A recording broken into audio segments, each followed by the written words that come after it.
in, everybody. A little bit of a bonus Thursday night, Friday morning edition of the Aaron Torres Sports Podcast. I'm your host, Aaron Torres. Hope everybody's doing well. Hope everybody's having a great day. And as I said, whether you're watching on a Thursday evening, a Friday morning, we got ourselves a really fun interview that I think you're going to enjoy. Okay, so we are joined in just a moment. We will be joined by one of the best stories in college football, and frankly, one of the best quarterbacks in college football. UConn's Joe Fagnano joins the Aaron Torres pod. Okay, so for those of you who have not been following this story, it is one of the coolest stories in all of college football. UConn 7-3. By the way, all three of their losses are in overtime. They're having an incredible season, and Joe Fagnano is quite literally having a historic season, second in the FBS in passing yards, third in touchdowns. Fernando Mendoza, who's maybe the Heisman Trophy favorite, is one of the guys in front of him. And how about this? 25 touchdowns, 0 interceptions. He's actually getting genuinely legit Heisman buzz. It is an incredible story. He deserves, if things continue over the next 2 weeks, to be in New York. And in just minutes from now, Joe Fagnano does join the Aaron Torres pod. Excited to talk to him about his journey, the UConn team, his incredible wide receiver one, Skylar Bell, and not only the Heisman buzz, but also some NFL draft buzz that is going on in Joe Fagnano's world. Joe Fagnano, UConn quarterback, joining us in just a minute. Before we get started, a couple quick reminders. One, make sure that you are subscribed to the Aaron Torres Pod YouTube channel. New clips, new videos going up every single day. We really do appreciate your support. Also, you can listen on Apple, Spotify, wherever you get your podcasts. Before we get started, do want to have a couple more announcements. First off, it's going to be Senior Day in East Hartford this weekend. If you're looking to go to UConn Air Force, there's only one place to get your tickets. SeatGeek in the SeatGeek app. Okay, so SeatGeek is America's #1 ticketing app. Over 28 million downloads. Incredible. And the best part about SeatGeek is really two things. It's the fact that they tell you every ticket, good, bad. They rate every ticket 1 through 10, a green dot or a red dot. Green dot means go ahead and purchase. Red dot maybe means stay away. I bring it up because also with SeatGeek, you know what I really love about them? They take care of listeners of the Aaron Torres pod. How about this? If you go to SeatGeek.com, if you use promo code Torres, that's TORRES, the SeatGeek app or SeatGeek.com, you get $20 off your first purchase, $20 off your first purchase with promo code Torres. So SeatGeek.com, SeatGeek app, promo code Torres. You want to go to the game Saturday, UConn Air Force. By the way, speaking of UConn BYU in Boston on Saturday as well. SeatGeek.com, promo code Torres. SeatGeek.com, promo code Torres. Very quickly, do also want to thank our hotel and ticketing partners. I am, of course, talking about Circa Casino and Circa Sportsbook. Okay, so it's that time of year. Maybe you're traveling. Maybe you're on the East Coast. Maybe you're on the West Coast. But when you're looking for games to watch, whether you're in Vegas, whether you're in Nashville, best place to do it is the Circa Sportsbook. I was just at Circa Sportsbook in Vegas, the best place to watch games. But here's the great part. They have opened up a brand new sportsbook at Mint Kentucky Downs in Franklin, Kentucky. It is right on the Kentucky-Tennessee border, about 35 or so minutes from Nashville. And this is the best place to watch all these big games. So maybe you're a YouTube TV subscriber. You can't watch the Vols. You can't watch the Wildcats. You can't watch whoever. Go ahead, go to the Circa Sportsbook, Mint Kentucky Downs. They'll take care of you. All the great hospitality of the Vegas facility now in Kentucky. Thank you to Circa. Finally, one last little announcement. That is, if you're a UConn fan that is enjoying the Joey Fagnano interview, make sure to follow us on our UConn-specific page, Torres on UConn, Torres on UConn. With that said, no more time to waste. Let's get to the man of the hour, one of the best stories in college football. Joe Fagnano joins the Aaron Torres pod. That's next. All right, joining me via Zoom. There's no other way to say it. UConn Huskies 7-3, one of the best stories in college football. Their quarterback, 25 touchdowns, 0 interceptions, an incredible season on the field, an incredible season for the Huskies. Joe Fagnano joins me. Joe, how you doing today, man? I'm good. Thanks for having me, Aaron. Well, I appreciate you coming on. First of all, so I no longer live in Connecticut. Now, I am a proud UConn alum. I'm told there's Joey Heisman billboards around the state. One, is that true? Two, have you seen them? And then three, most importantly, Did you ever envision a world where your name, Heisman Trophy? I mean, I guess every kid throwing the ball around in the backyard envisions it, but to see it come to fruition, unbelievable story. What is it like? I guess is probably the right way to put it when you see your name on a billboard like that. It's pretty surreal. To even have my name mentioned with an award like that is pretty cool. I'm still wrapping my head all around it. It's pretty cool, but it's something at the end of the year I think I can, look back on and be, more proud of rather than right now. Right now it's, still in the middle of the season, so I'm still trying to stay focused and taking one week at a time, but it's pretty cool. It's awesome, but at the same time, you have to be able to, deal with some success and then still move forward though. So basically, you're dropping the Bill Belichick, we're on to Air Force on me right now, is what you're telling me. I can't worry about the highs, but we got to take care of Air Force. Let me ask you this. So, I think a lot of UConn fans know your story. I think maybe on a national scale, a lot of people don't. Seventh year guy, you start at the FCS level at Maine. I was even thinking about this the crazy COVID FCS season of 2020, where you played 4 or 5 games in the spring, whatever it ended up being. I'd love for you to just tell people a little bit about your journey, but then is that part surreal? You start at the FCS level, you dream of playing at the FBS, you've dealt with injuries, you dealt with COVID, which is something that even a lot of your own teammates haven't at this point. I just think that the journey itself is as incredible as the destination, if you know what I mean. Yeah, it's definitely something I look back on and like you said, it's surreal to think of where I'm at right now, but I think it's just a testament to hard work, keeping your head down and there's going to be bumps in the road no matter what. So, that COVID year, played a couple games in the spring season, 4 games. And following that year, had an ankle injury, so missed out on the 21 season. 22 was able to play, and then tried to take a chance on myself. Tried to go FBS, something I've always dreamed of doing. So was able to get that opportunity to come here to play UConn. Second game of the year, another season-ending injury. So there's just been things that you know, have challenged me, but have certainly made me who I am. I wouldn't change my story for anything. I'm proud of what I've been able to do. Like I said earlier in the show, I got a lot more to prove and a lot more to do. But like I said earlier, it's just a testament to the hard work. And like I said, I gotta keep going. But it's cool where I'm at. Just want to go even farther. Well, let me ask you this. You say you've got a lot more to prove and a lot more to do. 25 touchdowns, no interceptions, second in the country in pass yards, third in pass TDs. What do we got to get done on the field besides 2 more wins here to close out the regular season? Um, It I doesn't not much to us outsiders, but I'm curious for your perspective. I mean, you said it. The main thing is to, go 2-0, finish the season the right way. I don't know if there has been a team here that's gotten 10 wins. So if we get these two and then win that bowl game, we're one of the better teams to come through UConn. So that's the goal right now. Obviously you can't get to 10 if you don't get to 8. So we got to deal with one more. But as far as the offense side of the ball, we just got to, keep being efficient. We got to be great on third down and score in the red zone. And those have been an emphasis for us all year, and we continue to do that. Now, let me ask you this. Statistically, you're obviously having an incredible year. But last year, even in a situation where there was, multiple starting quarterbacks, whatever, you did throw for 20 touchdowns with 4 interceptions. Obviously, you being the guy all season long, those numbers have increased significantly. I've mentioned the 25-0, but also almost 69% completion percentage. Is that just getting comfortable in the system with your teammates, knowing you're the guy? Because with due respect to what you did last year, helping a 9-win season and a big bowl win over North Carolina, it feels like you yourself have made a massive leap even from last year where you were awesome as well.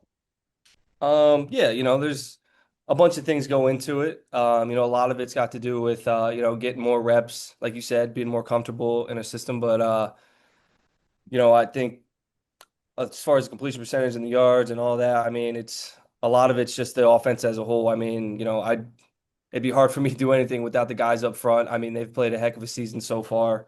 Um, And then you got guys like Skylar Bell, John Nider, Juice. These guys that are great after the catch, great at getting open with separation.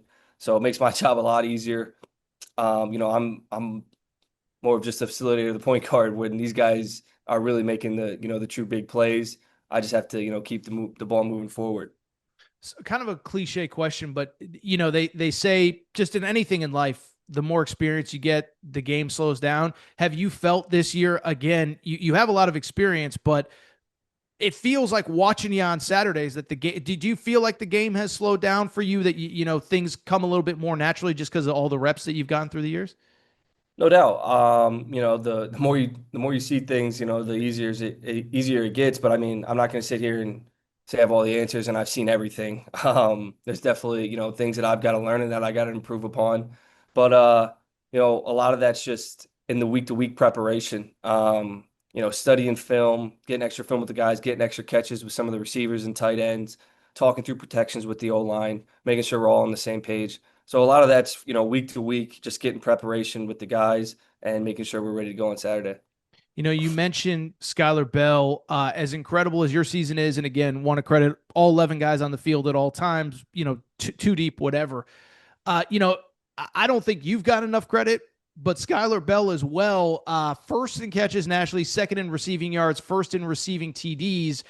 He's having as good of a season as any wide receiver in America. And again, it's no disrespect to your teammates or other wide receivers. What does he bring to the table every day that allows him to have the success? And outside of having a great quarterback like yourself, what allows him to have that success? Just his work ethic and his intensity. Just the way he runs routes every day at practice. The questions he's asking me and coaches and making sure that, we're seeing the same thing. If it's a new route or a different defensive look, just the way he dives into the game that I haven't seen from a lot of receivers through my time. So it's special to be around. He's one of the hardest working guys on the team. Um, so yeah, I think that's what makes him so special. Is that a Jim Mora thing? Because it feels like talking to people who are around the program, a lot of great guys in the program, a lot of guys that are all about football. Is that something that comes from the top down with Coach Mora? Yeah, no doubt.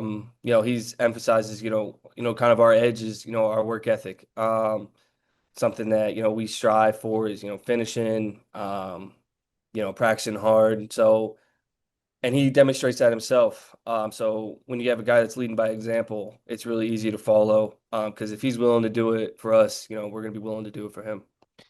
Besides what you just said about Coach Moore, like what makes him unique? Because I'm a UConn alum, but with due respect, it's a unique job. You're an independent. It is, there's pluses and minuses like anything else, but I mean, he's hit the ground running, as you mentioned, a 9-win season a year ago, going for potentially 10 wins if you guys can win out. I think he's doing as good of a job as anybody in college football right now. Certainly a great evaluator and developer with guys like you and Skyler and all the guys on the defense and all that. But would just be curious, outside of everything that you just said, what makes Coach Moore so unique? Well, first of all, he's just a great leader. So it always seems like he knows, what to do or what to say and what the team needs to hear that week or that day. Um, but you want to talk about experience. I was going to ask, yeah. Yeah, nobody better than him with experience. He's done it at the highest level. He's done it in the college level. So, he's been doing it for, X amount of years, and there's truly probably nothing that he hasn't seen or been a part of. So if you ever have a question or something pops up, it's not new to him. He's been there, done that. So I think that's the biggest thing with Coach Moore. Does he ever drop like that? Yeah, back when I was with the Seahawks or whatever, you're like, you know what I'm saying? Like, I mean, because, you're a young guy. And like, I mean, I remember when he was in the NFL, and I'm sure that to a degree you do as well. But like, I do think, and I even remember when he was hired, man, is like just being like, I don't think people realize how successful this guy has been at so many different places. He's coached literally to go to a Super Bowl in an NFC championship game in Atlanta. As I mentioned, he was with Seattle for that 1 year. I just, I don't know if there's anything to add on to what we just said, but like that guy's got a football Rolodex and probably a mental Rolodex, probably, that he doesn't get credit for maybe outside of Connecticut. Yeah, he's very humble. He doesn't, He's he smirking, doesn't, yeah. bring it up too much, but like, when he does, he'll name drop and be like, some routes about Jerry Rice. I remember things, and I'm like, man, dude. Like, so he's very humble, but we all know his story and the successes that he's had. Um, so he's got endless stories about that, and then just he's coached so many greats. He knows what it looks like. So when he's talking or speaking about practice habits, it's really hard to not listen and take notes, and just because he's seen it at the top level where everybody's trying to get to.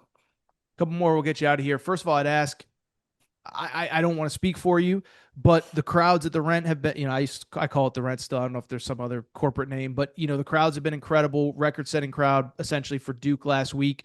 How the state of Connecticut has embraced your team, maybe a story, about how they've embraced you, but it feels like the state of Connecticut and UConn fans specifically are rallying around really the program, but specifically this team as well.